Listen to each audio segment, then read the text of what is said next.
আওয়ামী লীগ সরকারের সাবেক তথ্য ও যোগাযোগ প্রযুক্তি প্রতিমন্ত্রী জুনায়েদ আহমেদ পলককে জুলাই-অগাস্টের গণহত্যা ও মানবতা বিরোধী অপরাধে জড়িত থাকার অভিযোগে দায়ের করা এক মামলায় আজ আন্তর্জাতিক অপরাধ ট্রাইব্যুনালে হাজির করা হয়। পরে হাজিরা শেষে তিনি প্রিজন ভ্যানে উঠলে সাংবাদিকরা তাকে প্রশ্ন করেন, কেমন আছেন? জবাবে পলক বলেন, দোয়া করবেন ভাই, বোবা হয়ে আছি, বোবা।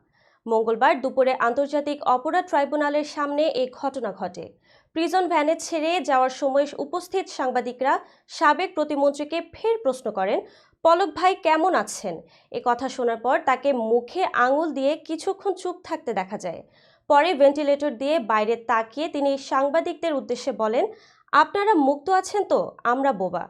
এ সময় কয়েকজন গণমাধ্যম কর্মী তাকে উদ্দেশ্য করে বলেন, পলক ভাই ইন্টারনেট আছে? তবে জবাবে পলক কোনো কথা বলেনি। তারপর পলকসহ আরও কয়েকজন হেভিওয়েট আসামিকে নিয়ে প্রিজন ভ্যানটি ট্রাইব্যুনাল ছেড়ে চলে যায়। প্রসঙ্গত, জুলাই-অগাস্টের গণহত্যা ও মানবতা বিরোধী অপরাধের অভিযোগে গ্রেফতারপতিত আওয়ামী লীগ সরকারের সাবেক ১২ মন্ত্রীসহ ১৬ আসামিকে আজ আন্তর্জাতিক অপরাধ ট্রাইব্যুনালে হাজির করা হয়।